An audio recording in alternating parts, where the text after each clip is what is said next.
Hello viewers, আসসালামু আলাইকুম। আশা করি ভালো আছেন। তো আজকে আমি আপনাদেরকে দেখাবো এই ছবিটাকে সুন্দর এবং চকচকে কীভাবে করতে হয়। তো সেই জিনিসটা আমি আপনাদেরকে দেখাবো। তো ধরুন যে কেউ ক্যামেরা থেকে একটা ছবি দিচ্ছে এরকমভাবে হালকাভাবে করা। তো এই ছবিটাকে এখন আপনাকে একটু সুন্দর বা চকচকে করে দিতে হবে। তো সেটা কিভাবে করবেন? তো ছবিটাকে অবশ্যই ফটোশপের যারা কাজ জানেন তাদের কাছে কোনো কিছুই না। আর যারা জানেন না তাদের কাছে তো অনেক কিছু মনে হবে। তো ধরুন ছবিটা এখানে ওপেন করে নিলাম। তো আগে থেকে আমি ওপেন করে রেখেছি, এখন আপনাদের কাজের সুবিধার্থে। তো আপনি চাইলে কিবোর্ড থেকে কন্ট্রোল এম দিলে আপনার শর্টকাট যেটা হচ্ছে শর্টকাটভাবে কাজ করতে পারবেন। তা না হলে আপনি জাস্ট ইমেজ থেকে অ্যাডজাস্টমেন্টে চলে যাবেন। চলে যাওয়ার পরে আপনি এখান থেকে যেটা হচ্ছে এই যে কার্ভ হেয়ার্স, এটা হচ্ছে কিবোর্ড থেকে কন্ট্রোল এম দিলে চলে আসবে। তো আপনি যদি চান যে না আমি জাস্ট এখান থেকে মেনু বার থেকে কাজ করব, জাস্ট আপনি এখান থেকে ক্লিক করে দেবেন।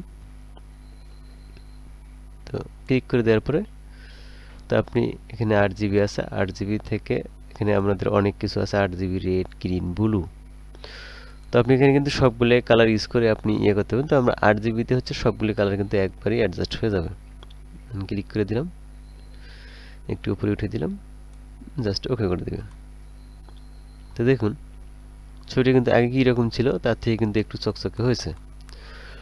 তো এখন তারপর আরও একটু চকচকে করবো আমরা, আবার যাবো ইমেজ অ্যাডজাস্টমেন্ট, কিবোর্ড থেকে কন্ট্রোল এল দিলে এই দেখেন এটা চলে আসবে লেভেল। তো এখন এখানেও একই সিস্টেমে দেখেন এখানে অনেকগুলো কালার আছে, আপনি চাইলে কালার কম বেশি করতে পারবেন খুব সহজেই। রেড, ব্লু আপনি যেগুলো চান যে কমে দিবেন, দেখেন রেড চাইলে বাড়াইতে পারবেন, কমাইতেও পারবেন। আপনি যেগুলো যে না আমি অন্য কিছু গ্রিন, সেটা সিলেক্ট করে দিবেন, দেখেন গ্রিন কমে যাচ্ছে, এবার গ্রিন এদিকে দিলে বাড়বে। তারপরে আপনি চাইলে এখান থেকে ব্লু কালার একই ওয়েতে সেমভাবে কাজ করতে পারবেন, দেখেন বাড়াইতে পারবেন, কমাইতে পারবেন। এটা হচ্ছে আপনি আপনার মনের ইচ্ছা মতো আপনি কালারগুলোকে বাড়াইতে পারবেন। আর আপনি যদি চান যে না আমি কোনোটাই বাড়াবো না, তাহলে সেক্ষেত্রে আপনি ক্যান্সেল করে দিবেন। তারপরে দেখুন ওখান থেকে আবার যে অ্যাডজাস্টমেন্ট, এখানে দেখেন ব্রাইট অ্যান্ড কন্ট্রাস্ট। তো আপনি এখানে ক্লিক করে দিবেন। ক্লিক করে দেওয়ার পরে দেখুন ব্রাইটনেস আর নিচে হচ্ছে কন্ট্রাস্ট। তো ব্রাইটনেসটা এদিকে দিলে যেটাকে বলা হয় আলো, সেটা কিন্তু বেড়ে যাবে, বা এদিকে দিলে কমে যাবে। তো সেটা হচ্ছে আপনি আপনার চোখের আন্দাজ এবং আপনার ইচ্ছা মতো আপনি এটাকে আপনি সুন্দর করে দিবেন, তারপরে ওকে করে দেবেন। আবারও যাব আমরা ইমেজ থেকে অ্যাডজাস্টমেন্ট, এখান থেকে দেখেন এখানে যেগুলো অপশন আছে আমরা সবগুলোই কিন্তু এখান থেকে খুব সহজেই ইউজ করতে পারবো। এখানে দেখেন ডিউরেশন রেট, এখানে ক্লিক করে দেন, সরাসরি কিন্তু এখানে ব্ল্যাক হোয়াইট ছবিটা হয়ে যাবে। আপনি জানেন যে আপনি অনেকেই দেখা যায় যে ভুল করে ব্ল্যাক অ্যান্ড হোয়াইট হয়ে গেছে। তো এখন পুরো অবস্থায় যেতে হলে কি করতে হবে? তো আপনি কিবোর্ড থেকে কন্ট্রোল জেড দিলেও চলে যাবে, অথবা ইমেজ থেকে আপনি আবার ঠিক একই জিনিস ডিরেক্টরি ক্লিক করে দেন, চলে যাবে।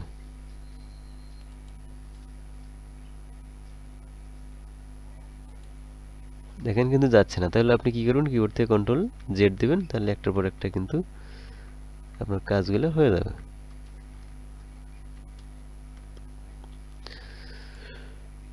তারপর আপনি যেটা করবেন, এখন ছবিটা যদি কোনো স্পট থাকে বা কোনো কিছু থাকে, আপনি যেগুলো চান যে না আমি ছবিটাকে একটু ফিনিশিং করে দিব, যেগুলো চান যে ছবির মধ্যে যে টিপটা আছে বা এই ধরনের এই জিনিসটা আছে আপনি এটাকে রিমুভ করে দিবেন। তো সেটা হচ্ছে আপনি এখানে কোলন স্টেম টুল আছে অথবা প্যাচ টুল বা এই যে হাইড্রোলিক যেটাকে বলা হয়, এইটাকে দিয়ে আপনি ক্লিক করে এটাকে ক্লিক করতে পারেন। তো এটা ক্লিক করে আপনি এটা একটু ছোটো করে নেন, কিবোর্ড থেকে ফার্স্ট ব্র্যাকেট এবং সেকেন্ড ব্র্যাকেট আছে, অথবা আপনি চাইলে এখান থেকে রাইট বাটন ক্লিক করে দিবেন, এখান থেকে কমে দিবেন, তারপর ফাঁকা ক্লিক করে দিবেন। কিবোর্ড থেকে অল চেপে আপনি এখানে ফাঁকা ক্লিক করে দেওয়ার পরে জাস্ট এখানে ক্লিক করে দেন, তা না হলে আপনি এখান থেকেও এটা ক্লিক করে দিবেন। তো এটা হচ্ছে আপনি আপনার ইচ্ছা মতো এটা ক্লিক করে দিলে এটা কিন্তু ক্লিন হয়ে যাবে। তো আমরা যেগুলো চাই যে ছবির ফেসটাকে আমরা আলাদাভাবে কমপ্লিট করে দিব, কিন্তু সেটাও সম্ভব। তো আপনি ম্যাজিক টুল সিলেক্ট করে দিবেন, এখানে হচ্ছে ম্যাজিক টুল।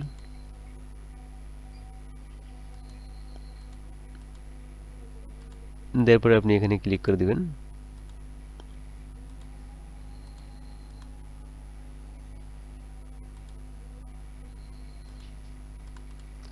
তো এখন দেখুন যে সবগুলোই কিন্তু সিলেক্ট হয়নি। তো এখন কিছু আদার সাইট আছে, আপনারা এগুলো ইয়ে করে দেবেন। তাহলে আপনি এখান থেকে ল্যাসো টুল ইউজ করতে পারেন। ল্যাসো টুল থেকে এখানে দেখুন নিউ সিলেকশন, তারপরে অ্যাড টু সিলেকশন, তারপরে দেখেন সাবটেক্ট ফ্রম সিলেকশন। তো আমরা এখানে ক্লিক করে দেব অ্যাড টু সিলেকশন। তারপর আমরা এখান থেকে এটাকে রিমুভ করে দিব।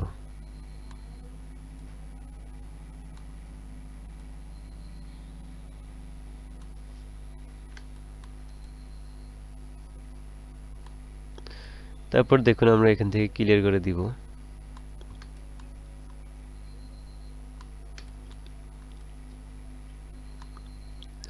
তো আমাদের এগুলো দরকার নেই, তাহলে আমরা এখান থেকে সাবটেক্সট যেটা আছে এখানে ক্লিক করে দিব। জাস্ট আমরা এইটুকটা জায়গা নিয়ে নেব।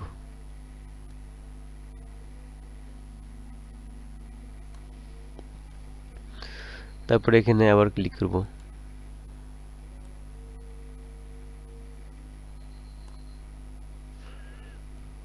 তো এখানে প্লাস করে দিলাম, তো আমরা এটা এমন করে প্লাস করে দিব।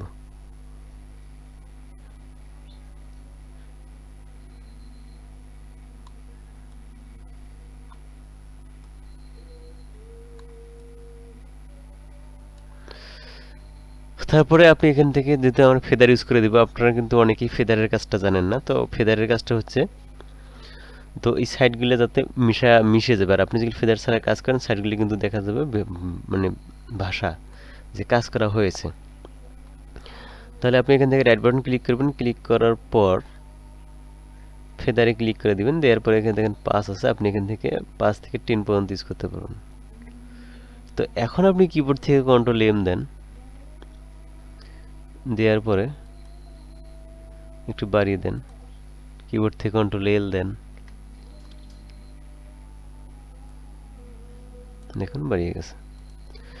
তারপরে এখান থেকে চাইলে আপনি সরাসরি এগুলি ফিনিশিং করতে পারবেন, কালার করতে পারবেন। তো আমি এটা দেখাবো পরের ভিডিওতে। আর আপনারা চাইলে এখান থেকে ফিল্টারে অ্যাড করে নিতে পারেন গ্রিন সার্জারি। তো গ্রিন সার্জারি যদি কারো লাগে, তো অবশ্যই আমার ইনবক্সে বা ওখান থেকে মেসেঞ্জার লিঙ্ক দেওয়া থাকবে, আপনারা সেখান থেকে নক করুন, আমি আপনাকে গ্রিন সার্জারি দিয়ে দিব। তো এই ছিল বন্ধুরা আজকের এই ভিডিওটা। যদি আমার ভিডিওটা ভালো লেগে থাকে, তো অবশ্যই একটা লাইক একটা কমেন্ট করে জানাবেন আমার ভিডিওটা কেমন হয়েছে। তো বন্ধুরা ভালো থাকবেন।